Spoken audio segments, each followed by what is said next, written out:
வணக்கம் மக்களே, நான் உங்கள் ஃபின்டெக் வாத்தியார். நண்பனுக்காக ஜாமீன் கையெழுத்து போட்டுட்டு இப்போ பேங்க்லேருந்து உங்களுக்கு நோட்டீஸ் வருதா?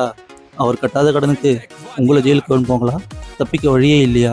இதோ வாங்க பார்க்கலாம். நீங்கள் வெறும் சாட்சி கையெழுத்து தான் போட்டேன்னு நினைக்கலாம். ஆனால் சட்டப்படி நீங்கள் ஒரு பாரோவர், அதாவது கடன் வாங்கியவர் கட்டலைன்னா நீங்கள் தான் அந்த முழு தொகையும் கடனையும் கட்டணும். இது உங்களுக்கு தெரியுமா? உங்கள் சிபில் ஸ்கோர் காலி ஆகிடும், உங்கள் சொத்துக்கள் முடக்கப்படலாம். இதுக்கு வேறு எதனா வழி இருக்கா? தப்பிக்க வழி இருக்குது. நம்பர் 1, முதல்ல பேங்க்கில் ஒன் டைம் செட்டில்மெண்ட் பேச சொல்லுங்கள். நம்பர் 2, அவர் வேணும்னே கட்டலைன்னா அவர் மேலே நீங்கள் கேஸ் கொடுக்க சொல்லலாம். நம்பர் 3, மிக முக்கியமாக சட்டம் சொல்கிற மாதிரி எக்ஸாஷன் ஆஃப் ரெமிடிஸ்.